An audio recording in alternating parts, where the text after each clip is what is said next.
start the introductions. Jarrah, over to you.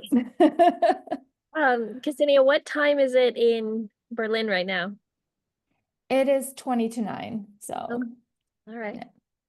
yeah. Um, well, my name is Jarrah Latz. I am an instructional coach in Ovid Elsie, which is in near Lansing, Michigan. And yeah, we're on spring break right now. So I am currently in the Florida Keys, running in from the beach to do this presentation. So it was an unexpected trip, but I'm happy to be here and happy to do this presentation. I'm glad it's a half an hour and not an hour. But yes, excited to be here. Go ahead, Ksenia. Thanks. And again, thank you so much for doing this on vacation because not many people would do that. And that's very cool that you're willing to take time out of your vacation to share the exciting ways in which you guys have used AI in your district. So I'm Ksenia, and I've been heading up international expansion at fobizz. fobizz is a European founded company, but we've been working with schools and school districts across the US and actually all over the world. And Ovid Elsie was actually the first school district that we ever worked with in the US. Just a tiny bit about fobizz in case you've never heard of us, which it's highly likely. We're the leading provider of professional development and digital tools for educators in continental Europe. The company was founded back in 2018, just with professional development. Then teachers who were using the system asked for digital tools because they wanted to just have a one-stop shop for everything. And then AI got integrated into it after ChatGPT exploded on the scene in November 2022. So that's kind of what brings us to today, where we believe in a holistic offering where teachers just have everything in one place. But you don't want to hear about us. You want to hear about how Ovid Elsie has been using AI. So I will hand it back over to Jarrah. Um, so we are a Title I school, a very small district. My title is I'm K-12, so I'm the instructional coach for the entire district. We have two elementary schools, one middle school and one high school. And actually the campus for the middle school, high school is all together. So we have one facility for both of those schools. So I just kind of float around day by day. I'm at a different school, and we are very lucky to have an AI advisory team in our district, and we have representatives from each one of those schools, and which one each of those grade levels that even more specific, but we all come together a couple times a year to discuss how we're going to be rolling out AI with the students, with the teachers, and our teachers are really enjoying using fobizz, which is the first kind of tool that we started into. So I'm going to tell you a little bit today how our high school and middle school team took right off using it. We had some professional development. And then the elementary schools, of course, weren't as into the AI as we were hoping. We didn't know how that was going to look yet, truthfully, though. And then last year we got a brand new reading curriculum for our elementary schools, so K-5 reading curriculum. And we found that fobizz was going to be a very helpful tool for us in that new curriculum rollout. So as you know, brand new curriculum is hard enough on its own, just learning everything. We had a lot of professional development. We gave a lot of time to our teachers to just have time to plan and look at everything. And the one big thing we ran into, our challenge, was this new reading curriculum was focused in small group instruction, which is wonderful. However, it only gave us the structures, how the small group instruction should run, but we didn't have any materials. So we didn't have the books, we didn't have articles, anything for our teachers to use, no lesson plans. And that's where fobizz came in. So we used some of we created some of our own personal assistants for teachers to use to create the material that they'd use with their small group instruction. And do you want to talk about just those custom assistants in general, or do you want me to jump right into the examples?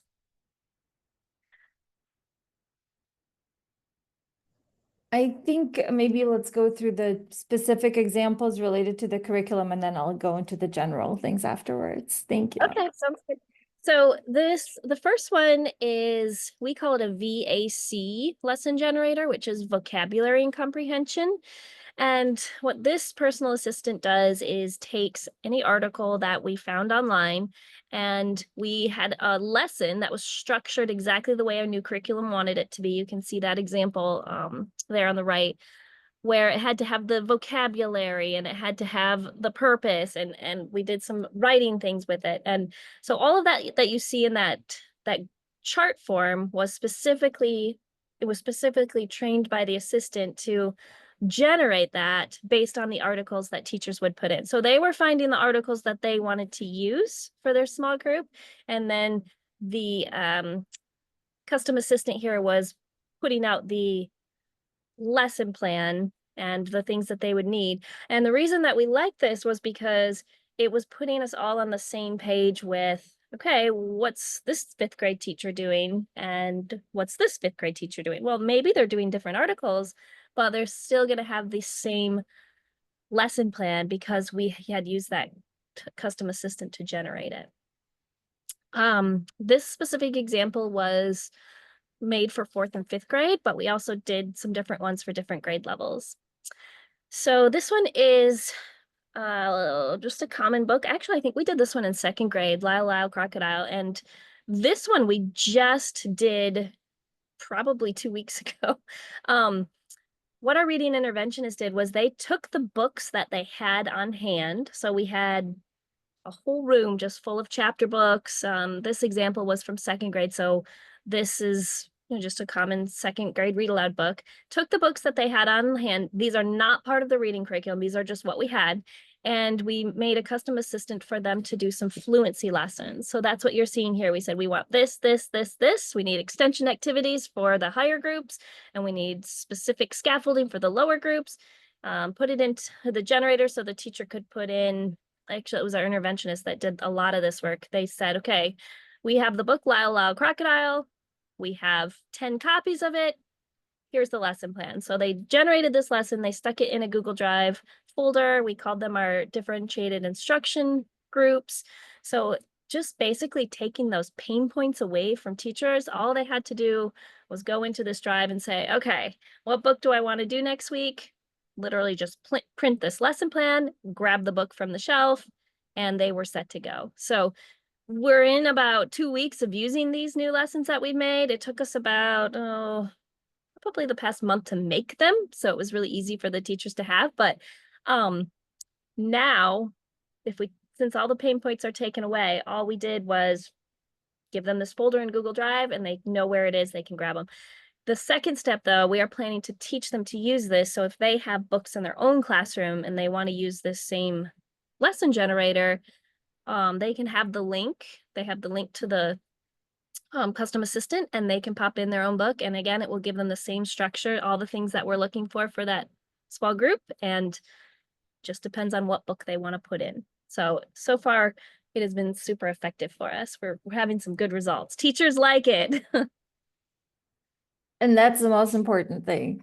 So Yes. this is really neat to hear because Jarrah and I, we have regular check-ins just to see how everything is going at the district. And when she told me about how this was being used for the curriculum rollout, I was really impressed because, you know, we have our ideas of how we think these things can be used, but to hear actual very concrete hands-on cases and seeing the output and seeing how it's being shared, that was really fun to see. And Jarrah shared with me a lot of the assistants that they created. And so I'll just show you a few of them and how they're set up, just so you get an idea and it's a little bit less abstract. So in general, any assistant that you can create can be easily shared with others, because if it's something that you created, for example, this one, the non-fictional assistant that we first looked at, you can create it and then share it with others simply by creating a link or a QR code. So very easy to share with the whole faculty. And with that, anyone who's comfortable enough to kind of keep doing this on their own can easily do that. And then here you can easily see the setup. So what everyone at Ovid Elsie did was define the role and instructions here. You see it's quite extensive. Insert some of the plugins that we have implemented, upload relevant data such as the format in which they wanted the output to start. And then with that, they were able to put out the assistant where you could easily, use this chat starter, type something on your own where you would just put in a specific grade level and paste an article or something along those lines or a story, and you would get your lesson generated out of this. Some of the other ones, so we just talked about the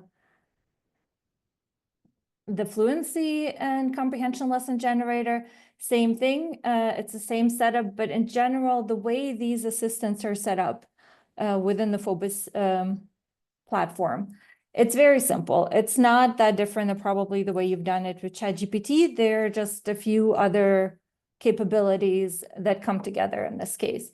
You can create one from scratch pretty easily, where you simply put in the name and the description, this is what everybody else sees, and then you put the role and instructions, this is what's running in the background. Then you can put in the relevant plugins. You can select up to 2 of these, otherwise the system gets a little bit overwhelmed. And you can upload up to 5 files with 50 megabytes in each file of background information, which means that you can take just about any assistant and really make it your own. So if we go back to the assistants that the teachers at Ovid Elsie School District created, one of the ones that I really liked was the substitution plan generator, because for this one, this is something that any school can use. And I thought, okay, well, great. We've talked about how to, we have assistants that we've built that design lesson plans very quickly, but this one takes into account the requirements that the school district has and what they consider to be a structured lesson for certain grades. And so I thought that was really cool because everything is defined in this role and instructions in terms of expectations. And then, for example, if I'm using this in my district and I say, okay, this is great, but I think, this is going to be used a lot by math teachers, then I would want to add something like the Wolfram Alpha plugin to help facilitate the more complex calculations that might be required, just as an example. Or maybe this is being used for upper class physics and chemistry, where again, calculations are a must. Then I can also add background knowledge to this assistant that is relevant for my courses, because if I know, okay, if I'm out, I really want my students to be in good hands, but I still want to follow the baseline, I want to follow the rules of the district, then I just upload background information relevant to my coursework. And just like that, you have something that generates a lesson plan, but it is in line with what you're teaching. It is in line with your methodology, and it is in line with the district requirements. I thought that was really cool. Another one that Jarrah shared with me that I really liked, was the project-based learning generator. Again, they defined the role and instruction, they put in one of the plugins that they thought was relevant, and they uploaded the background information, which you can see gold standard project-based learning. So really, really cool ways of using this to really help teachers out around various aspects, specifically the reading curriculum rollout. That's where I think the most use was seen, but also in other areas. And if you want to play around with this, I will share a link to fobizz in the chat in a second, and you can go ahead and try this out for free and log in. And the way you can create your own assistant is I'll go back 2 steps, just if you want to try this out afterwards or now, is you'll go ahead to the tools page. It's the second tab, AI assistants and tools. You will click on my assistants, create an assistant. You can create one here right from scratch by filling everything out. Alternatively, you can look at the catalog of things we already have. Take one that you might like. For example, there's a STEM AI assistant that was created together by fobizz and Dan Thomas, who's a great educator. We have some courses from him on our platform. And you can just use it as is if you think it's perfect, or you can remix it. So remix is like a save as function within the system, and then you can edit it and adjust it to maybe make it more specific to your coursework. So this is a STEM AI assistant. Last but not least, we have an assistant to help you create an assistant. So if you want this more customized and you need help, then Rob, role prompt expert, can help you do that. I You can was go just ahead. going to say that Rob is the one that really helped us out when we were first starting. So it's one of those things like we really like hearing that people are using it because again, we try things out, we put it out there, but getting the feedback of how it is being used and hearing that Jarrah and her colleagues also used Rob to help create other assistants was really nice. So Rob can help you get the role and instructions in the level of detail that will help like the assistant that you create function best. So those are the three ways, you can create one from scratch, you can create one from scratch with Rob's help, or you can take an existing assistant and remix it to make it your own.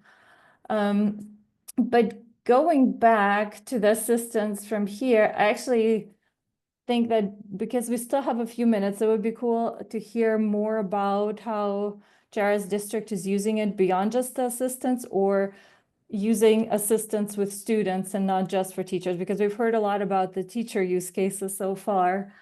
But over our time and our conversation, Jarrah has shared a lot of really cool other examples with me. Yeah, before we move on though, the one thing we did run into when we were using the VAC and the FAC generator, so the fluency and the comprehension, we wanted to make lessons by chapters. So you can see on any of those examples, well, go back to the crocodile one. That one has like it was a specific chapter 1, chapter 2. We found we did run into it would give maybe only the first half of the chapters, and then we would have to prompt again to get the rest of the chapters. So there were some little things that we had to tweak, but in the end, it did get us exactly what we wanted. Um, Other ways And it was we also based on this feedback that we've increased the size of the files that you can upload to kind of help with that as well. Because again, this is part of our collaboration, the way we work with districts. We take your feedback and we actually try to like take your suggestions into account because you're the users. And so their work with Jarrah's district has been really helpful because if there are areas where they think, well, this could work smoother if this was this way, I take it back to the product team and then I let Jarrah know once it's been updated. Yeah. And the specific use we just started was the writing feedback for students. Our English teachers are really enjoying that one, but they're also finding a lot of things that they would change and update, and fobizz has done that for us. So that's a really helpful one that we're exploring right now. This one that you're seeing on the screen right now is the image generators. And we taught our middle school and our high school teachers how to use these with students. And the one thing that um, helped us, like I said, we had that AI advisory team. We looked at a couple of different platforms and what were we going to use with our students. And with the data security, fobizz was or did stand out to us by far. So we're really comfortable with putting out our links to the students to have the image generation. Teachers can see what they're generating. And of course, it doesn't hold any of their data. There's a certain time, even when we put the assignments out there, they're controlled by the teacher for how long they'll be available. So this example right here you're seeing is in our performing arts classes. So we have a middle school performing arts and a high school performing arts class. The students are now generating the backdrops for their upcoming plays. So this one the middle school's doing Peter Pan. And so instead of buying the pre-made sets that they use on their projection screen, the students are creating these images. So this is, I think, the opening scene where they're in the Darling Nursery. We take the image generator and then we use a photo editing thing to get it how we want it. And I just thought personally this one was a really cool way to get students involved in using AI. And then the other one is the feedback tool I was telling you about. That one, students are getting feedback based on the English teacher's rubric and using that to redo. They're making outlines for an essay is what they just did. So Yeah, we could show that one, the AI for feedback tool. And so the teacher is having them get the feedback from the AI first before they write their essay and then turn it in. So just brand new to that one though, that and I think is it still in the is it the Yeah, beta it's phase? still in the beta phase, experimental phase, because we've already done one set of tweaks to it, but it's a relatively new tool. So we're still gathering feedback from users and This right but here that you've seen is what our teachers were most impressed with. They loved how they could see the changes they made from the version 1 to the version 2 after they got the feedback from AI. So you can see the different colors show what they added or what they took out. And they just thought that was a really nice feature to have. Anything else? thanks. I think this was cool. If anyone has any questions, please let us know because, obviously there's a lot in the system that we can show, but we just wanted to, first of all, address the primary case, which was around the curriculum rollout, and then just share some of the other cool use cases. If anybody wants to try this out, you can sign up for free and play around with this for a while and try setting up your own assistants, try using the feedback tool. Just in general, I mean, Jarrah already mentioned some of the reasons why they selected fobizz, but just to kind of reiterate, when you use this with students, are shared spaces, which is what you use in order to kind of engage the students. The shared spaces for students, they never require students to log in. They don't, you can create one for the whole school year and then create just projects within it that you turn on and turn off. But the way the shared spaces are implemented is it's always guided by a teacher. So a teacher is in the driver's seat at all times, and the teacher is deciding how long am I going to leave this project up for? Am I gonna just have it go for a week? Am I gonna have it just for a day? Am I gonna open it up for an assignment? And the teacher decides which tools are available. Not all of these are for students. For example, the grading assistant is not for students. And then for things like the feedback tool or the worksheets, you don't even need to set up a shared space. You can do a lot of things directly through a QR code. And even with a shared space, students get alphanumeric codes that are generated by the system. You never have them use personal identifiable information to log in because being based in Europe, we have to follow really strict data protection standards. So we don't want to touch anything that is related to student data. Everything is anonymized and none of the data that is sent to AI providers is used for model training. So we take data privacy and data security extremely seriously just to make sure that in the school context, better safe than sorry, let's put it this way.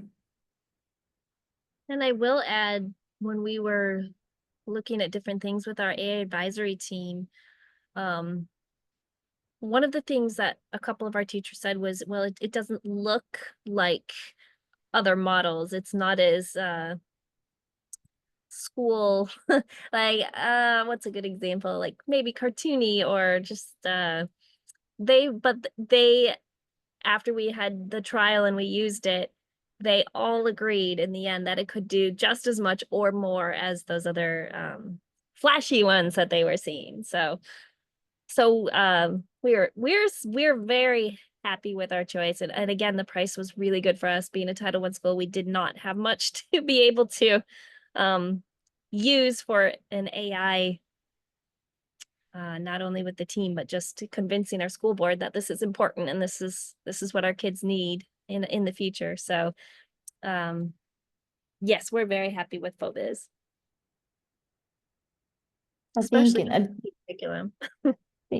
Do we have any questions, anything in the chat, or we're also a pretty small group, so we can just, unmute the mics and have a conversation?